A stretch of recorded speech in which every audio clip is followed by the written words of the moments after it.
কি জিন্দিগি রে সুমন, কেন আমরা মানুষ কয়জন কয়জন সুমন একটা গোনা দিছে বাতিদা, মানুষ কয়জন একটা গোনা দে। 6 জন না, 6 জন আমাদের বাতির জাত মে। তোর তো মোবাইল আছে সুমন, তোর তো মোবাইল আছে। এ জামাই তোমার তো মোবাইল আছে না? এই যে মুকলেশ, তোর তো তার দামি মোবাইল, তুই বিদেশ থেকে লইছ। আমার তো আছে ভিডিও করতেছি, এই যে এই তেমটার মতন মোবাইল, এই যে হেলাম নিয়ে, এই যে বাটা মোবাইল করবো না। হ্যাঁ এই যে দেখেন যে সবার কাছে মোবাইল আছে, কিন্তু এই হেলাল মেতে মোবাইল লাগে। এই তেমটার মতন বই লইছি আমরা বাসা মানে আমরা 6 জন লোকেরা বই লইছি। 6 জনের মধ্যে হেলাল ভাই একজন, 6 জনের মধ্যে 5 জনের কাছে মোবাইল আছে, হেলালের কাছে মোবাইল লাগে। এই তিনটার মতন কেউ যদি মোবাইল দিত, হ্যাঁ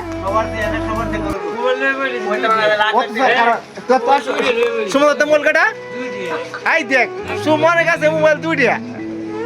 আচ্ছা এই মোবাইল কিনা আর কমতে তার কি আল্লাহ দিছে না?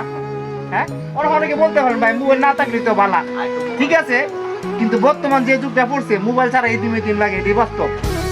একটা পুরুষ যখন বিবাহর উপযুক্ত হয় তখন বউ কিন্তু যেরকম জরুরি, তার চেয়ে বড় এখন বর্তমান সবচেয়ে বেশি জরুরি সাথে একটা টাচ মোবাইল। টাচ মোবাইল ছাড়া এখন জীবন বর্তমান চলে না, কারণ 10 বছর বাচ্চা হাতে একটা মোবাইল না থাকে, বাচ্চা বই আমি খাইতাম না, ঠিক আছে না কথাটা? যাই হোক, এতগুলো মানুষের মাঝে মোবাইল আছে, হেলার মেয়ের কাছে মোবাইল নাই।